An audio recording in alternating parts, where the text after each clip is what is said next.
Good morning. It is. I'm really excited for this morning. I'm excited for what I believe God has kind of put on my heart. A couple of weeks ago, I was sitting here and it kind of all lit up for me. But to start, I want to say, getting ready for this, I got huge appreciation, Adi, for the gift you are to us at Cedars. Not only the week by week, the kind of quality of the message, the depth and the truth. It's something that it's a huge deposit that God is using here and building. I was talking to someone just this morning before we started, and so many of us love coming to sit and just receive and be part of and just shaped. So, really appreciate it. It's so great. So like Adi said, I don't know if you're new, if you've been away, we're doing two series, and I'm positioning them myself as that they are almost parallel. The one is Hebrews, the stories of faith, and we've had so many doctrines and solid truths coming out of that, and we've done some modern-day testimonies of faith there. And at the same time, we're looking at Nehemiah, the book of Nehemiah, and I almost say, okay, God, these don't feel like they're working against. What are you saying? And I want to suggest that maybe God is putting the two together, and we are becoming or being a people of faith who are building His church. They're not juxtaposed. They are in unison. They're working together, these two little mini-series that we're doing.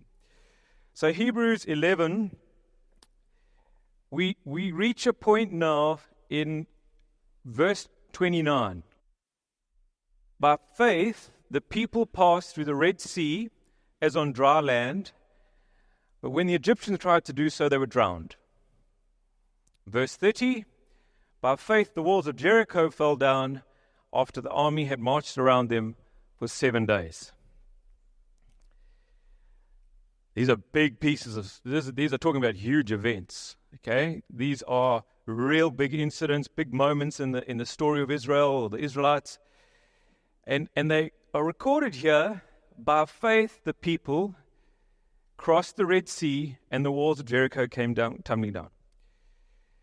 Now, up till now, we've looked at Hebrews 11 and we've seen Moses, we've seen Noah, we've seen Isaac, and we've seen Joseph. Who is credited with faith here? Verse 29 and 30. Who is credited with faith? The people. The people are credited with faith.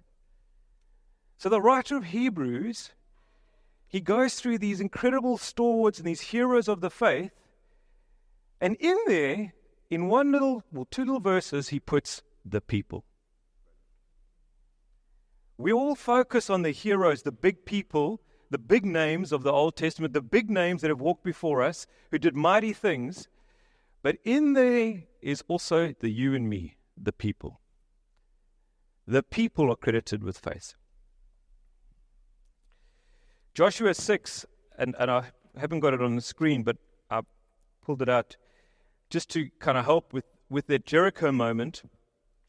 So they marched around the walls of Jericho. We all know the story well, but they marched around the walls of Jericho, or the city of Jericho, for 6 days. And on the 7th day, when the walls came down, so the people shouted, and the trumpets were blown. As soon as the people heard the sound of the trumpet, the people shouted, a great shout, and the wall fell flat down, so that the people went into the city, every man straight before him, and they captured the city. So this Hebrews text is talking about the faith of the people. So today, the kind of message that I've got that I want to share with us is faith to join the local church, faith to build the local church. Faith to join and faith to build the local church. So these two incidents, Exodus 14 tells us the story of crossing the Red Sea. That's in the beginning. That's when they are escaping from Egypt. God performs the 10 plagues, sets the people free. They're now leaving Egypt. They've got to cross this Red Sea. That's in the beginning of them leaving. That's the beginning of them starting their desert experience and wandering. Jericho, the moment of Jericho happens in the book of Joshua. Chapter 6 is actually where it's in. That happens 40 odd years later. These two verses are 40 years apart in the story and the history of the Israelites. I want to say to you that even 40 years apart, they are different people. They are completely different people. Why do I say that? Because the generation that left Egypt did not enter the promised land. The generation that left Egypt died in the desert. So in these two verses, 29 and 30 of Hebrews, you've got not only 40 years, you've got a different people.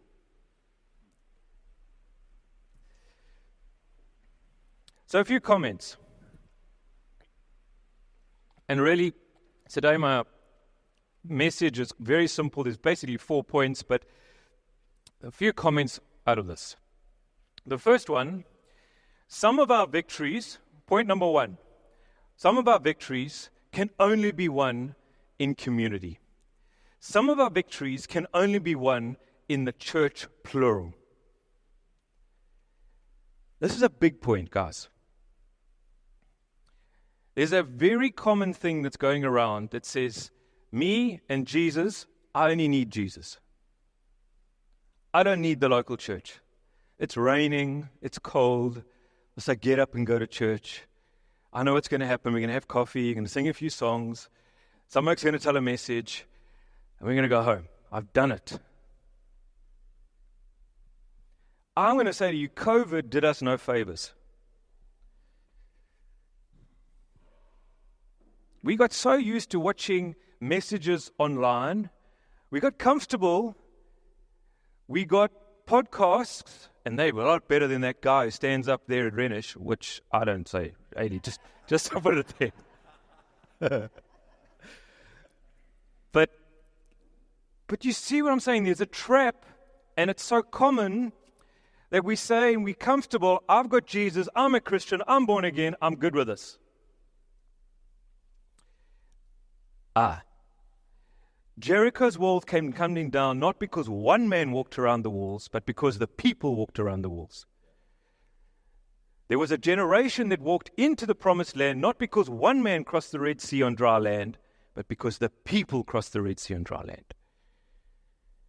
Some of our victories cannot happen on your own.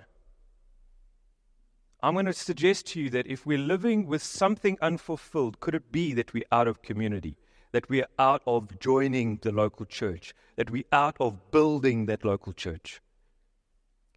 Point number one, some of our victories can only be won in community. Point number two, every generation needs to have its own faith in God. Jesus, or at least God chose to do Jericho this supernatural, miraculous way. Why? Why did it have to be that way? Why was it not that, like David and Goliath, the strongest and the weakest, or the biggest and the biggest, they fought each other, the main oaks took it out, the winner took all? Why didn't it happen like that? Just in this story, in Jericho, God had it that this is the way they would do it. They would march around the city 6 days. On the 7th day, do a big shout, and the walls come tumbling down. Why?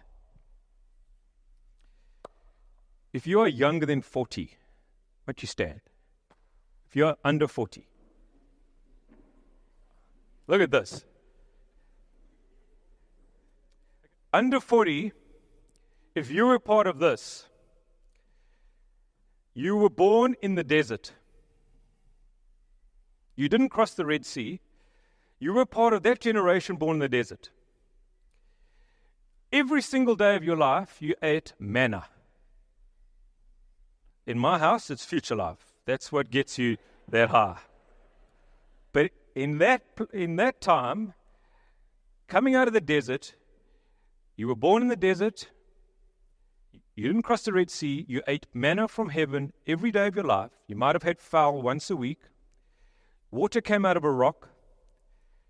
That is your existence. And yet God said to you, you're under 40, you're the people I want to take the promised land. You're the people that are going to go across this river. You're going to go and take the promised land. You're going to go and take the cities. You're going to go and get the crops that you didn't plant. So why did God do Jericho? Because this generation needed faith in God. Every generation. They did not see. They were not there for crossing the Red Sea. They were not part of that miracle. They did not see the 10 plagues. All of that was stories. They had manna from heaven. They had fowl coming once a week. And God said, you're going to go and take the promised land. God needed Jericho to put faith in the 40-year-olds and under. The 12-year-olds, the 13-year-olds, the 15-year-olds, the 20-year-olds. Point number 2, every generation needs its own faith. We cannot build the church on the faith of our fathers. You can't build the church. You might be a Christian. These babies, these kids that were dedicated today, they need their own faith in God. Every single one of us will count and make a difference with our own faith and our own relationship in God. So in Cedars, I'm going to say the church is planted. I'm going to say the church is growing. The people that planted, those 20 people that were in your lounge, in your home, their faith isn't enough to take this picture. For those that don't know, this is a picture and a view of the new property that God has now given this church. If you don't feel like the Israelites with a great call upon Cedars, I don't know why. Faith to join the local church, faith to build the local church, faith to join the story. This is what God's doing. So the church is planted, the church is growing, God has us on a journey. The faith of the 20 is not enough to take the inheritance. All of us. Some of our battles are only won in community. You cannot win it on your own. So the picture of Israel as a nation being called out from Egypt and God's chosen people to go in and take the promised land, if you come through to the New Testament, is actually a picture and a forecast or a model of the church. You look at the story of Israel, it's actually a picture and a shadow of the church. And in the New Testament, the Greek word for church is ecclesia, meaning called out ones. So just like the Israelites were called out of Egypt, in the New Testament, you as part of a local church, you as a church, born-again individual believers belonging to a local church, you are part of the called out ones. You are part of ecclesia. So the verse I want to kind of go to in the New Testament for the church is 1 Corinthians 12. For just as the body is one and has many members, all the members of the body, though many, are one body, so it is with Christ. For in one Spirit we were all baptized into one body, Jews or Greeks, slaves or free, and were all made to drink of one Spirit.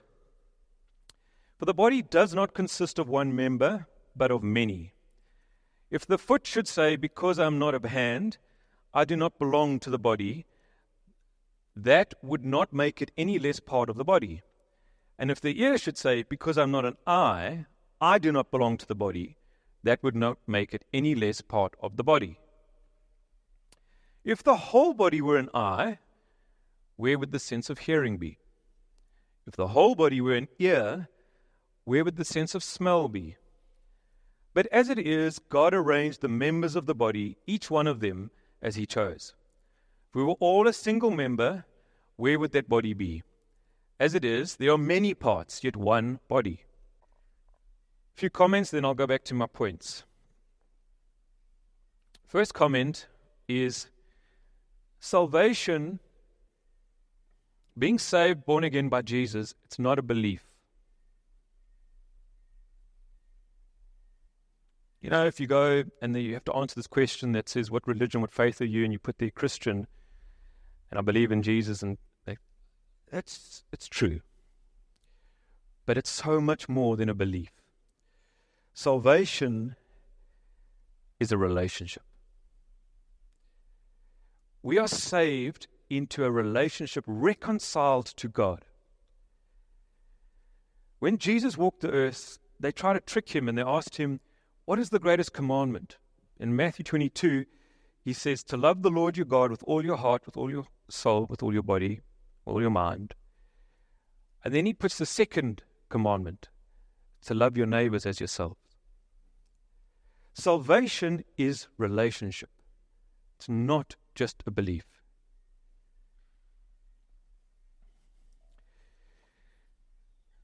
We don't need the Bible to tell us if we're alone or if we're lonely or if something's missing. Quick story is, and some of you know parts of my story in the testimony, but in my 20s, I was living in a flat on my own and I was studying for exams. And in those days, if you remember, there used to be teletext on the TV during the day. We didn't have 24 hours TV in South Africa, by the way, Samuel. We didn't have TV like all the way through the time. They used to come up in the evenings, I think 6 o'clock or 5 o'clock or something, the TV would broadcast. And up until then, you had that test pattern. Do you remember that test pattern? It's coming back. I understand it's retro now. It's like the right thing to put as. But anyway, around about that time, you used to get teletext on the TV. And news would just come up. And you'd read the news. It wasn't announced or anything. And I was studying for exams, living in a flat on my own. And I had the TV on. And I saw there was a news about a young boy who died, actually 5 days, married, died on his honeymoon. And his name was there, Peter, his surname. And I saw this and I thought, is that the same guy? I knew that name. So I made a whole lot of calls, which was very difficult because that name, this guy, Peter, was in fact my best friend at primary school. I hadn't seen him for the whole of high school. We'd gone different ways. And now I'm studying for varsity. So it's probably 7 or 8 years since I'd seen this guy. And his name was on the teletext in the 1980s in a flat where I was studying. And I felt like, what's this? So I phoned, and eventually get hold of his parents, and it was true. He had died 5 days on his honeymoon. I was unchurched. I'd never been to a single day of Sunday school. I've never been to church. My parents, my family, we didn't. And I felt like I got to go to his funeral. So, on the day of his funeral, I drove down. It was in Amanzimtoti in KZN, for those who know. And there's a Catholic church in Amanzimtoti. They were part of this church. And the community, 300-400 people, were in this hall for his funeral. And I stood there, and I knew some people. But I'll never forget how lonely I felt in a hall that I said was God's house. I felt so lonely. There was love and tears, and there was great honor of Peter, but I felt so lonely. And there and then I said, there's more to church than going to a building. There has to be more to church than being here and ticking a box. There's something else. This is not what it means to love God or to know God, to come into a building and to feel alone. Something isn't right. And from then, I made a decision to find a local church and to plug in. And so that's the story that happened for me. We don't need the Bible to tell us if we're lonely. Faith to join the local church is being known and knowing others. Faith to join the local church is a community that is together, that is loving and safe no matter what. Coming to church is good, okay? So it's a good start. Some of us come to church. It's a good start. I don't want to say stop coming. It's not a good preach. Coming to church is a good start. But there's more.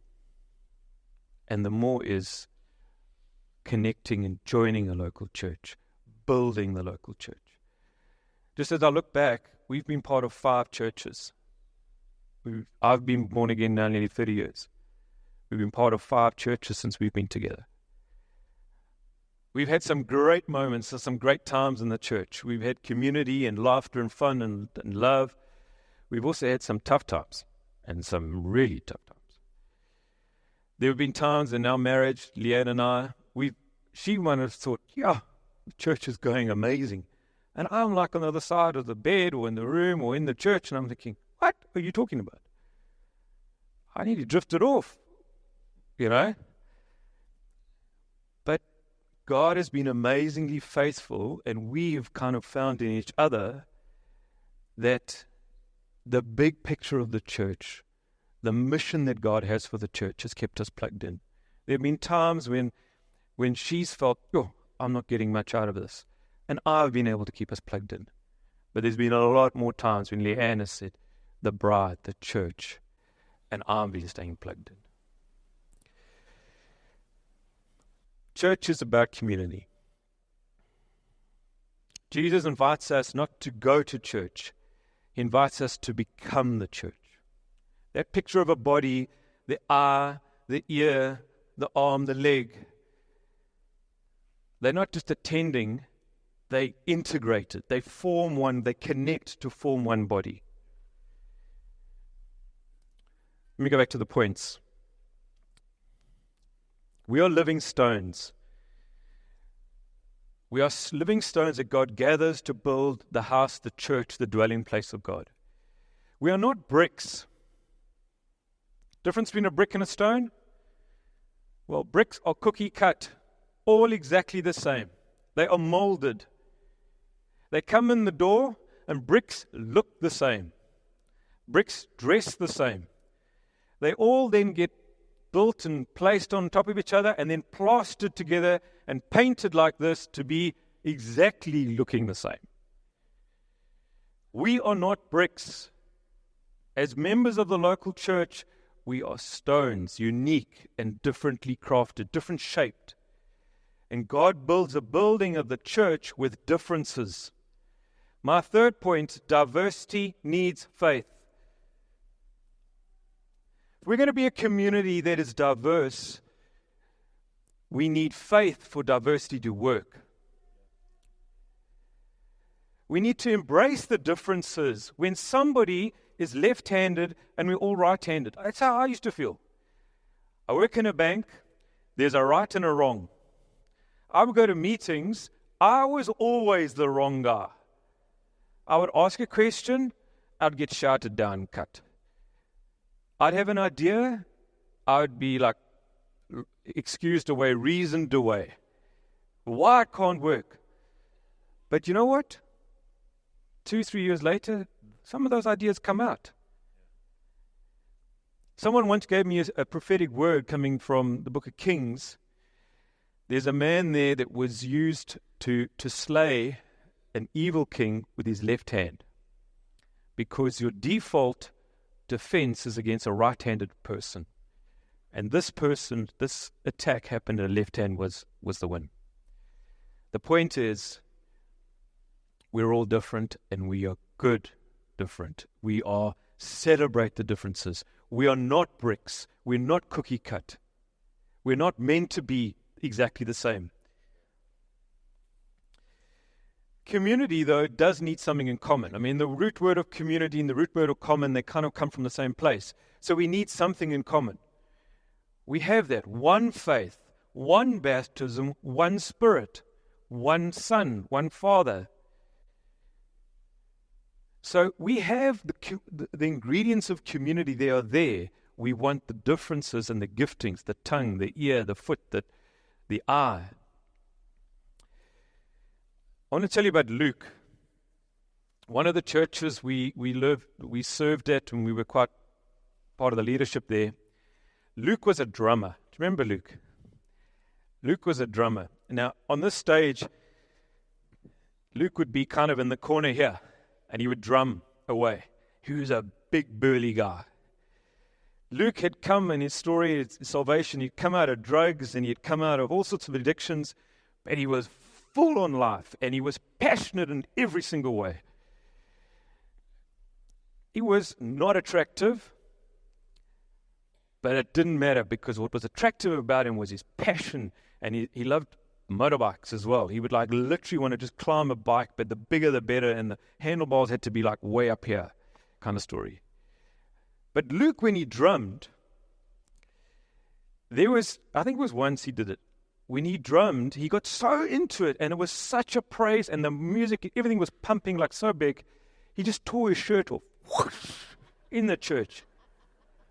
And I mean, he didn't have a six-pack. It was just big and kind of out there. And he was, and then he just carried on. So Luke went big, And the church gasps, and the traditional people were like, "Whoa, what's this oak doing? He cast him out. He needs deliverance. Something wrong with this oak, So we were there, part of the leadership and whatever, and they come to me and say, "Mike, go talk to Luke." "What? Why me?" "Go sort Luke out." And anyway, so Luke, "Hey Luke, you can't do that." "Why?" No, Luke, you don't understand. It was hot, and I was in there, and it was going. "Luke, you can't do that." The women, the ladies, the people, whatever excuse I could come up with. But it taught me an incredible amount with Luke was the differences. And we were never meant to make Luke a brick and to shape him and to say, "Be like me. Be nice and clean." Because God was working in Luke, and that was the journey of Luke. Another story is Harry. We in New Covenant Ministries, we used to go up to Africa. Many of you will know. We used to do these trips into Africa and into kind of churches and go and teach and share kind of wisdom or resources, whatever. Build churches, buildings, serve them, love them, pray with them, worship with them, preach sometimes. And so we would go into these communities. And again, with the same church many years later, I took a bunch of guys, there were 5 of us, and the oldest was a guy called Harry, still a friend of mine. Harry's now in his 70s, and Harry was a tiler by trade, and he had these hands that were they were little stomps, but so strong, because he'd laid tiles for 30, 40 years in his life, just served, laying tiles on floors, and provided for his family. But Harry came with us. Now we went into Malawi. We went to the first place in Blantyre, and we got told the rules. The rules are you stay in your camp. So you were going to a remote village to serve the people and the church. Now you stay in your camp. It was the rule. So literally we get in our car and we drive off to this village. In fact, it was our car. We had a Golf, and I had 5 grown men in a Golf, no trailer, all out of luggage. We were gone for 10 days, 5 of us. I was so worried about toilet paper. I'd packed the toilet paper in the spare wheel and everywhere else. My biggest worry was toilet paper. But anyway, we went there. And now we get to this village, and the rules are stay in your camp. And truth Bob, they'd marked off like a fenced area. They were going to serve us with water, and they'd build a fire and get a big drum. And they would keep filling it up and go to the river, get the water, pour it, at least bucket it into this drum, and it would stay on a fire to heat us hot water. They didn't have hot water. But their serving us was that we would have hot water. So I'm with Harry and the guys, and Harry's crying because of the poverty. I'm saying, "Harry, we come to preach. I'm ready. I've got words." And Harry says, "I just want to wash their feet. I just want to wash their hands. I want to go and love them. I'm saying, Harry, you can't. We've been told to stay in the camp. And he's crying. He's broken. Anyway, so we go to duties and start getting ready for dinner, and Harry's missing. So I go out the camp, like 50 meters down the road. He's set up a table, and he's got a bucket of water, and he's got a queue of 300 people in one cloth, and he's wiping their faces with this hot water, and he's washing their bodies, and he's just praying for them all. And I'm thinking, I'm in so much trouble. I'm leading this trip. I heard the rules. I've got us in a village. Harry's out there washing everybody and didn't listen to me. I'm thinking, that's it. I'm going to be banned. We can't ever come back. I'm like pulling my hair out. Harry's crying. One cloth. I mean, I have no idea how many people got one infection passed down. I mean, I guess we could probably. But Harry had cleaned. Then God spoke to me and said, but where's that rule in the scriptures? You see, Harry taught me to love and connect with the people, not to come and just stand and preach to people. Despite the rules and our best ideas, the gift of Harry was teaching me an immense amount right there and then. I came back so much richer because a 7-year-old, he's now 70, then he was in his 60s, and he defied the rule and he connected with the people. We are not meant to be the same. My third point is diversity needs faith.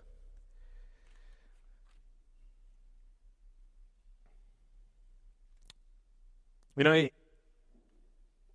Ezekiel 17, which is one of the beautiful verses for the plant of cedars and the start of cedars, speaks of birds of every kind.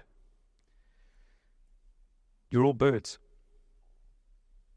You're all birds of every kind that God has gathered in cedars. Every kind. We are meant to be different, not the same. Discipleship, one of the things that I'm concerned about, and this is now my left-hand bot. Remember I said to you I'm different? One of the things that worries me is discipleship tries to make us all the same.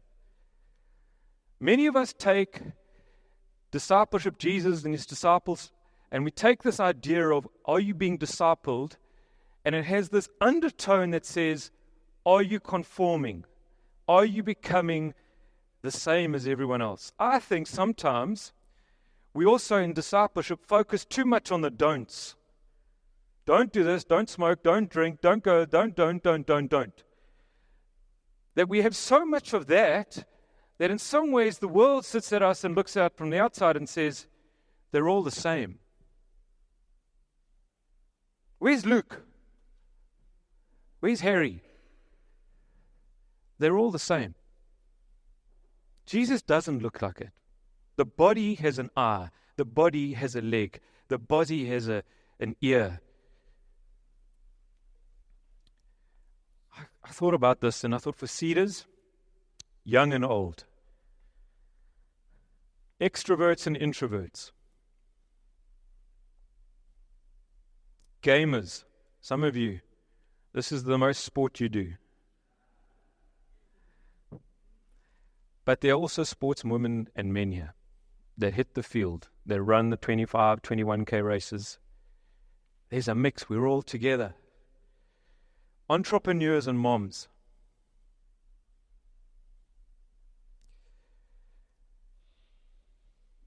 Diversity needs faith. You see, for unity to work and the blessing of God to come, we need faith that diversity is celebrated. You see, unity happens so easy when it's cookie-cut bricks, all the same. This is unified, that wall. Diversity, way tougher to get unity when you're different. Takes faith. Faith to join the local church.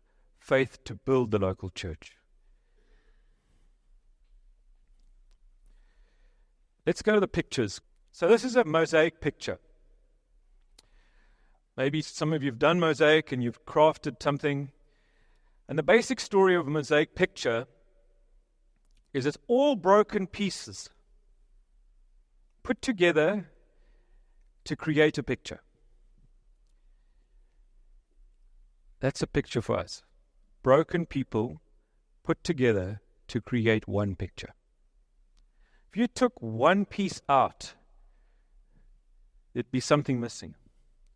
If you took that one piece out and you held it on its own or somewhere loose, you wouldn't see what it is. A broken piece, loose on its own, doesn't have that glory. All the broken pieces put together, arranged by God, or arranged by some, creates the beauty of the picture altogether. Just look at the next one. A wedding day. Now, I'm going to say that this didn't happen when we got married. Again, we got married a long time ago. But this is apparently the latest way that they're doing some wedding pictures, which is a collection of individual pictures of the people that attended the wedding. And what happens is you print and you expose them and then arrange them in such a way, and I think it's happening on a program, that gives you the bride and groom as a collective. But if you take a magnifying glass and you go up against each little image, you will see the people that attended the wedding. Now, the world, when it looks at the church, should see the bride. But when you take a magnifying glass and you come close to the church, you should see Adi, Antoinette, Benjamin. You should go around, see all the differences. Unity with diversity takes faith. But on the outside, the world should see one. The world should see a bride.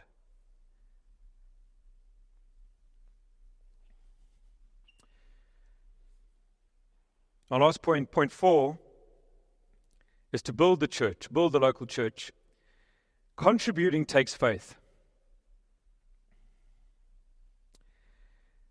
So the parts of the body are interdependent. What that means is the hand cannot go anywhere the foot doesn't go. The hand needs the foot to go to the shop. They need to work together. They're interdependent.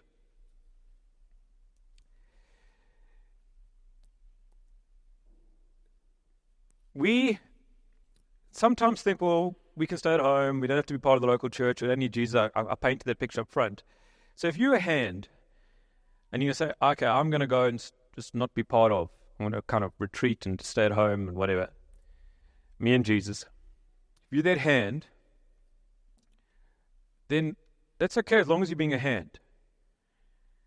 But as soon as you need to have a foot and you need to get somewhere or have an eye to see or an ear to hear, that hand is pretty much useless. It needs the foot, it needs the eye, it needs the ear. A few years ago, God gave me a dream. It's my last story, by the way. We were in a church. I spoke about how sometimes times are you kind of like a bit dry, struggling with the church and where we are at the moment and whatever. And it was a tough time. And I basically come from a place where I'd been hurt by a different church. And maybe some of you have been hurt by a church or people in the church before.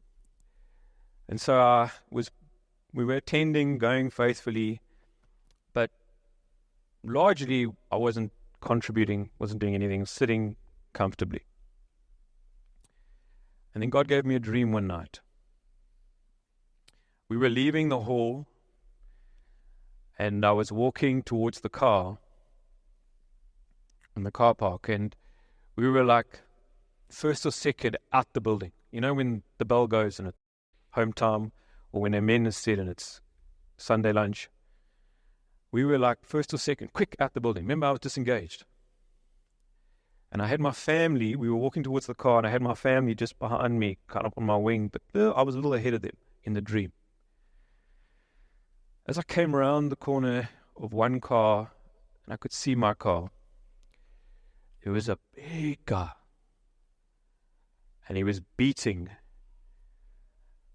one of the local big shots in the church, just climbing into the sky. And I looked at this and fear hit me because I had my family right with me. My kids were smaller. And fear hit me. And I was like, I don't want him to hurt them. And I don't know if I can do anything about this. And ashamedly in the dream, all I did was I hurried my family to my car and we got in and we drove off. And I felt this conviction of God over me. And I felt that fear. And I carried this for a day or two, three. Like, God, why? Why is this dream? Why do you give me a dream of church leaving and some guy getting absolutely pummeled?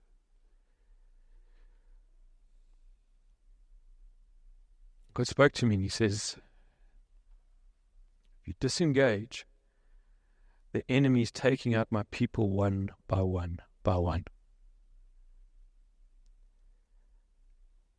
God spoke to me about you've got to contribute. You've got to step in. If you don't contribute, the enemy picks us off one by one by one. The body was missing a piece. I had to step back.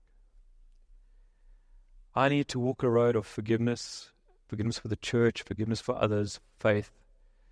I need to get back in the game, back in the fight. I used to have faith that God could use me in a local church. And so then the same church, started walking on a different road, picking it up. I had to go to that guy. The guy that was in the dream, I actually phoned him. We went and had coffee, and I said, I don't know how to tell you this. This is the dream I had. You were getting pummeled. And I'm sorry, I didn't think of anything. I didn't do anything. All I did was I hurried out of there scared. We cannot let past hurts, doubts, can't let them disqualify us and keep us out. God has one plan, it's the local church. God has one bride, it's the local church. That's my 4 points. Some of our victories only happen in community. Every generation needs its own faith. Diversity needs faith. And contributing needs faith. Faith to join the local church. Faith to build the local church. I want to leave you a question. I have no doubt that if you were part of the Israelites and we got to that Red Sea, I'd have no doubt that all of us would have gone through the Red Sea. I'm convinced of it. Why? One, because Moses put his staff in the water, the Red Sea split, you could see the path. The second reason is that 1,000 or million chariots of Egyptians charging at you. It's them or there. Okay, I'll go there. We all would have had the faith to go through the Red Sea. But verse 30 in Hebrews 11 says, by faith the walls of Jericho came tumbling down. What happens if AD stood up and said, guys, for 6 days we're marching through Stellenbosch. On the 7th day, we're going to go marching through Stellenbosch and we're going to shout. See, some of us question in our hearts what we got to do, where we're going. I wonder at the Jericho, did everybody go marching around the walls on the first day? Imagine Jericho, Joshua, he stands up and he says, God spoke to me, we're going to march around these walls for 7 days. I fear some of us would have gone, yeah, right. Don't think that's going to happen.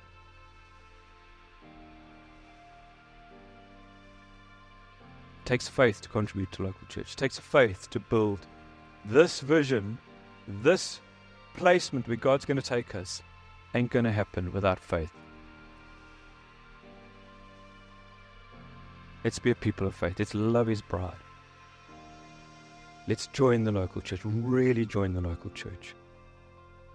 Let's be the people that God would write about. By faith, the people. Let's be that people by faith. In Jesus' name.